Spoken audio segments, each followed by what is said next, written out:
देश की संसद से शर्मनाक तस्वीर आई है और वो तस्वीर देश के माननीय जो है उनसे जुड़ा हुआ है।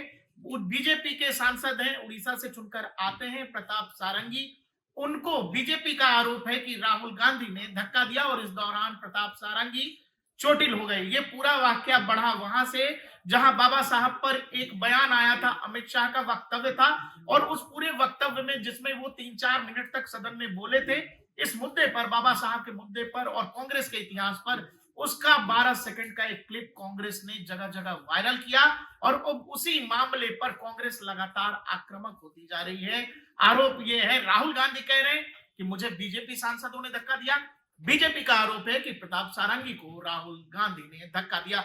दो वीडियोस हैं इस पूरे मामले से जुड़े हुए जिसमें राहुल गांधी आकर के कह रहे हैं कि व्हाट हैपेंड और इसी दौरान निशिकांत दुबे कह रहे हैं कि शर्म नहीं आती है, बुजुर्ग आदमी को धक्का देते हो। ये सुनते ही राहुल गांधी वहां से चले जाते हैं। एक दूसरा वीडियो है जिसमें राहुल गांधी कहते सुनाई दे रहे हैं कि इन्होंने मुझे धक्का दिया है। सनद रहे कि प्रताप सारंगी की उम्र 69 साल है, बुजुर्ग बीजेपी सांसद है। राहुल है हमारे साथ। राहुल, इस पूरे मामले को आप कैसे देख रहे हैं? देखिए, ये पूरा मामला जब से संसद में गृह मंत्री का जो बयान कांग्रेस ने अपने सोशल मीडिया पर चलाया, तब से ये शुरू हो गया और एक कांग्रेस को एक मुद्दा मिल गया और वो मुद्दा, वो नैरेटिव वो पूरे देश में सेट करना चाहते थे फिर से, खासकर जो पिछड़े SC ST लोग समुदाय से जो आते हैं उनके लिए। क्योंकि लोकसभा चुनाव में देखिए उनका मुद्दा चला आरक्षण संविधान, और उसके बाद जो विधानसभा चुनाव हुए, विधानसभा चुनावों में हमने देखा कि बीजेपी कहीं ना कहीं उस डैमेज को कंट्रोल करने में कामयाब रही। अब क्योंकि वो गृह मंत्री का बयान, अगर हमारे दर्शक भी उसको पूरा सुनेंगे कि वो कहना क्या चाह रहे थे, वो ये कहना चाह रहे थे कि जो जो बाबा साहेब भीमराव अंबेडकर जी के साथ में जो कांग्रेस ने किया, तो वो पूरे देश को पता होना चाहिए और उस इतिहास के बारे में सबको विदित होना चाहिए कि किस तरीके से सब कुछ हुआ है। अब जब कांग्रेस को बहुत दिनों बाद एक मौका मिला, एक मुद्दा मिला, उस मुद्दे को वो नैरेटिव में तब्दील करना चाहते थे। लेकिन ये देखिए, राहुल गांधी जी के साथ में ये ऐसा होता है, जब भी कभी उन्हें ऐसा लगता है, मौका मिलता है, तो वो खुद ब खुद विवादों में घिर जाते हैं और यही वो कारण है। अब उन्हें मौका मिला तो इसमें देखिए कुछ भी हो सकता है। अब जब पूरी बात सामने आएगी तब जाकर के पता चलेगा कि हुआ क्या था। लेकिन अभी तक का जो दृश्य देखने से ये पता चल रहा है कि राहुल गांधी ओवर कॉन्फिडेंट फिर से नजर आ रहे हैं, कांग्रेस को उल्टा पड़ गया। हाँ, और ये कहीं ना कहीं नुकसानदेह अब हो सकता है। अभी तक लग रहा था कि बीजेपी बैकफुट पर है, जिस तरीके से गृह मंत्री को प्रेस कॉन्फ्रेंस करनी पड़ी, जिस तरीके से पीएम मोदी को एक्स पर आकर के ट्वीट करना पड़ा, और अब ये जो आज का जो ये घटनाक्रम हुआ है, इसके बाद में ऐसा लग रहा है कि ये फिर से कांग्रेस को उल्टा पड़ गया। प्रताप सारंगी का बैकग्राउंड बेहद हम्बल बैकग्राउंड से चुनकर आते हैं और जब वो पहली बार संसद पहुंचे तो उनके बारे में पूरे देश ने जाना भी था। साधारण बैकग्राउंड के व्यक्ति हैं, साइकिल से चलने वाले व्यक्ति हैं और उड़ीसा से चुनकर आते हैं। हमारे साथ गौरव है। गौरव, इस पूरे मामले को आप कैसे देख रहे हो? मैंने आपको बताया, जैसे कि बात निकली है तो दूर तक जानी सुनिश्चित है। बता दूं कि प्रताप चंद्र सारंगी के सादगी की प्रशंसा पीएम मोदी खुद कर चुके हैं। नवीन पटनायक से लेकर अन्य कई वरिष्ठ नेता उनकी सादगी और उनके तौर तरीकों से बेहद वो प्रसन्न नजर आते हैं। और यहाँ पर जब बात सदन की हो, सदन में भी वो प्रदर्शनों से खासा दूरी बना के रखते हैं।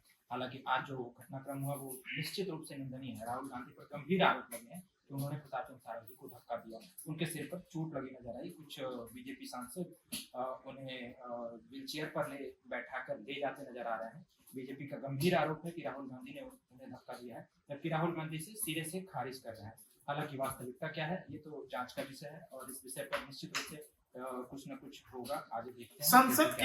संसद के अंदर राहुल गांधी का कंडक्ट भी देश ने देखा है। उनका आहार व्यवहार, जो वो बातचीत करने का तरीका, बॉडी लैंग्वेज, वो भी देश ने देखा है। प्रताप सारंगी को भी लोगों ने देखा है। तो प्रताप सारंगी जैसे टेलीविजन स्क्रीन आप जगह जगह देख रहे हैं और उसमें राहुल गांधी एक वीडियो में आते हैं, कहते हैं कि इन्होंने मुझे धक्का दिया। और प्रताप सारंगी से जब मीडिया वाले बाद में पूछ रहे हैं, जब उनको हॉस्पिटल ले जाया जा रहा है राहुल, तो उनसे पूछ रहे हैं बराबर किसने धक्का दिया, तो वो कह रहे हैं कि राहुल गांधी ने। वही देखिए, अभी तक केवल नेताओं की बयानबाजी ही सामने आई है और ना तो कोई वीडियो ऐसी सामने आई है और ना ही जो वहां पर जो मौजूद थे सांसद थे उनका कोई बयान अभी तक ऐसा सामने नहीं आया। हालांकि देखिए, 3 जो तक खबरें चल रही हैं, केंद्रीय मंत्री उनसे मिलने के लिए गए हैं। अब जब जांच होगी, जांच के बाद में ही सब कुछ पता चलेगा। लेकिन अगर आरोप लगे हैं तो वो गंभीरता को दर्शाते हैं और वो कहीं ना कहीं कटघरे में खड़े करते हैं नेता प्रतिपक्ष को। ये तय है, जैसा कि मैंने पहले ही कहा कि मौका बहुत बड़ा था कांग्रेस के पास में, लेकिन वो फिर से उल्टा पड़ता हुआ दिखाई दे रहा है। ज्यादा कॉन्फिडेंस अपने आप में लेकर के आना और ऐसा लगना कि भाई हमें तो पता नहीं क्या मिल गया, तो ये फिर से उल्टा पड़ता हुआ दिखाई दे रहा है। संविधान खत्म हो जाएगा, लोकतंत्र खतरे में है, मोदी हिटलर है, हिटलर शाही हो जाएगी, चुनाव कभी नहीं होंगे, ये नैरेटिव राहुल ठीक कह रहे हैं, लोकसभा चुनाव में चल गया। लेकिन कोई नैरेटिव या झूठ जब एक बार चल जाता है, उसकी उम्र बहुत कम समय के लिए होती है। विधानसभा में वो नैरेटिव नहीं चला। कांग्रेस के लिए, कांग्रेस ने अमित शाह के बयान को एक तरह के मौके के तौर पर लिया, लेकिन देश में तो अभी कोई चुनाव भी नहीं है। इसका क्या राजनीतिक फायदा देख रहे हैं आप? बदलाव प्रकृति का नियम है। हालांकि कांग्रेस इस बात को बिल्कुल नहीं समझ पा रही है और लोकसभा में जैसे उन्हें अप्रत्याशित सफलता मिली, नेता प्रतिपक्ष का पद उनके खाते में गया, विपक्ष ने अच्छा प्रदर्शन किया, उम्मीद से कहीं बेहतर प्रदर्शन रहा, तो ऐसे में कांग्रेस अब उसको भुनाकर आगे उसी रणनीति पर काम करना चाहती है। लेकिन ये सरासर उनके लिए अब गलत साबित हो रहा है।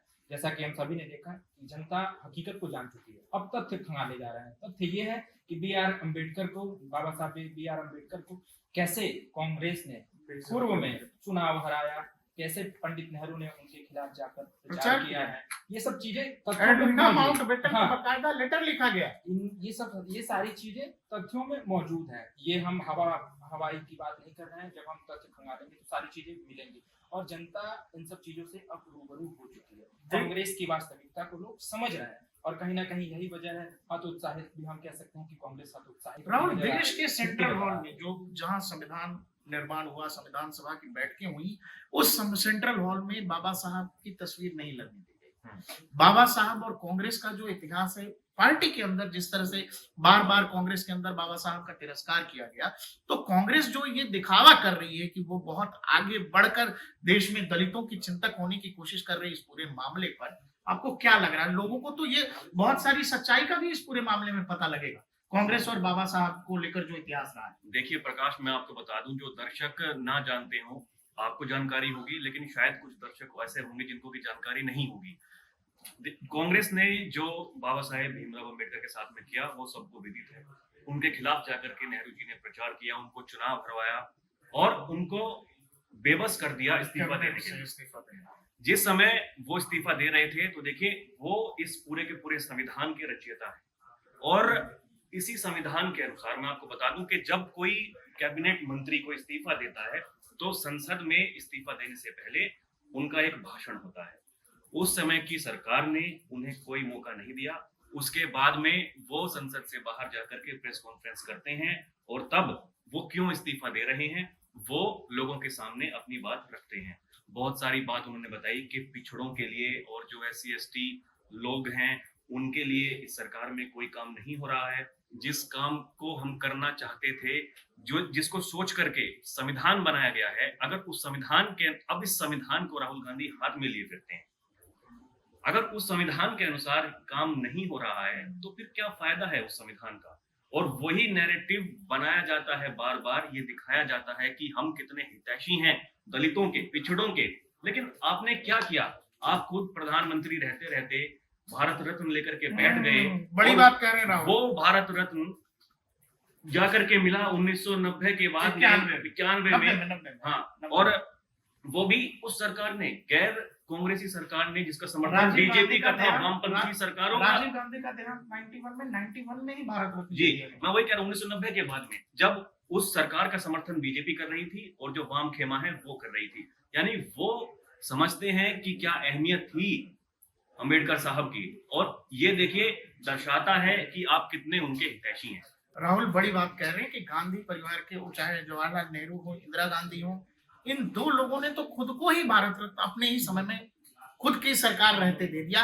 और बकायदा बाबा साहब को, जो जैसा राहुल कह रहे हैं, कांग्रेस समर्थित गवर्नमेंट नहीं थी, वो तीसरे मोर्चे की सरकार थी और उन लोगों ने वामपंथी पार्टी भी उसमें शामिल थी और वहां बाबा साहब को भारत रत्न मिला।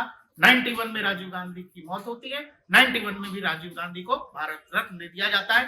कांग्रेस और दलितों का सम्मान इस पूरे मामले से आप समझ सकते हैं। हम आपको संसद वाले वीडियो के साथ छोड़े जा रहे हैं। देश की जनता तय करे, हमारे दर्शक तय करें कि आज संसद में असल में हुआ क्या होगा।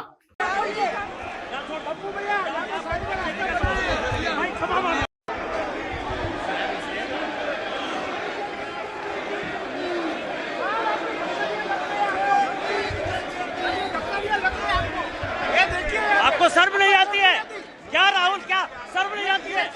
क्या शर्म नहीं आती है? गुंडागर्दी करते हो, बूढ़े को गिरा दिया जाता है। इतना कौन सा गुंडागर्दी करते हो? This is not the way.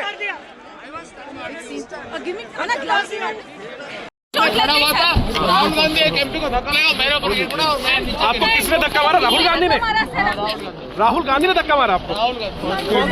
Rahul Gandhi ने आकर के एक एमपी को धक्का लगाया, वो मेरे ऊपर गिर पड़ा और मैं। कहाँ चोट लगी सर आपको? कहाँ चोट लगी? एक बार दिखा दीजिए। ओहो, ये तो बहुत खून बह रहा है। गुंडागर्दी करते हो, बूढ़े को गिरा दिया जाता है। इतना कौन सा